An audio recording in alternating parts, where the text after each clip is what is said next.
Hey YouTube, this is David, the Georgia photographer, and today I want to talk about a certain YouTuber put out a video about how performance of FX lenses on DX cameras is bad, and I just want to try and bring some reason to that.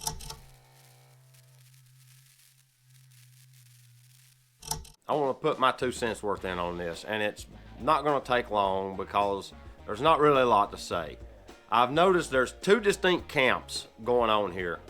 You have one YouTuber who says that a lens processes light, nothing more. And you have another YouTuber who says the same lens on 2 different cameras projecting onto 2 different sensor sizes produces 2 different image qualities. And they both have basically data to back up their claims. I'm going to take the side of the lens doesn't know what kind of camera it's attached to. It's 11 o'clock. Can you tell? There's 3. All right, clock's done. Okay. The lens will project a circle of light, and it doesn't care what is behind it. Okay, let's say, for instance, I've got this 50mm Nikkor on my Fuji X-T3. If I unlock this Nikkor lens and take it off, the back of that lens is projecting whatever light is passing through the front of it out the back, and there's a focal point right about here behind this lens where that's in focus. All right, that's the focus plane or the circle of projection point, whatever. And it will cover a full frame sensor, which is 24mm tall by 36mm wide. That's the engineering design. It's a circle of light, but from corner to corner, it will cover a 24 by 36mm frame so that you can project it on the film, which is when this lens was designed, and you will actually get a full image without any kind of odd shapes and without cutting some of it off on the edges of the film. This lens has no idea that the sensor in this camera is big or small. It doesn't know. It's going to project the same light. If you rigid mounted the lens and then just release the camera and then put a different camera on that lens and locked it in, it's going to be the same image no matter what camera is behind it.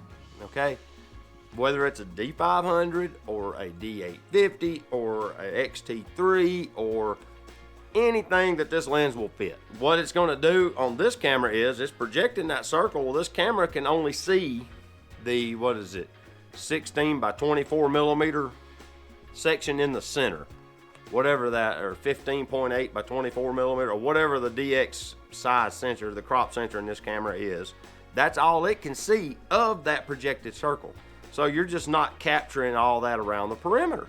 The lens is still producing the same image circle no matter what camera it's attached to. Where one YouTuber is looking at putting different lenses on the 2 said cameras or the same lens, he's picking a zoom lens because that's the only one you can do it with. He's not talking about primes because primes do what I'm saying. What he's trying to replicate is the same equivalent image between both cameras. So what he's having to do is he's having to take a zoom lens and put it on the FX camera and zoom it out to like 35mm or something, and then put it on the DX camera and zoom it in to like 58 or something to make it have the same image in both cameras. And he's changing things when he does that. By zooming the lens, you're changing the stuff the lens is doing. You're trying to compress the light down to fit an image sensor that's smaller from an image sensor that's bigger. And it's kind of a misleading thing. And bear in mind that there's a website out there that has an effective megapixel. There's no such thing as effective megapixels or virtual megapixels. They're fictitious numbers that they've invented to kind of justify the way they're measuring things, okay? A real pixel is a photosite on the sensor in your camera. An effective megapixel is some kind of fabricated number that somebody has come up with to make a lens either sound good or bad. That's all it is. Take everything you read with a grain of salt, you know, even my video. I mean, I'm telling you, this lens doesn't know what kind of camera it's attached to. That's a fact, okay? And, you know, I would sit here and say that it would produce better images on one than the other. The difference is, if I want to fill the frame with the same perceived photo between this lens on a full frame camera and this lens on this X-T3, I'm going to have to walk back with the X-T3 a good distance to get everything into the frame that's on the frame of the full frame sensor, because you're projecting it to a smaller part of the image. And when you do that, you're only using a smaller portion of the glass, so you're only getting that much of the light. I don't worry about whether I'm closer or further equivalent to a full frame camera when I'm out shooting street. I look through my viewfinder and I compose the photo and take the photo. I don't worry about all that.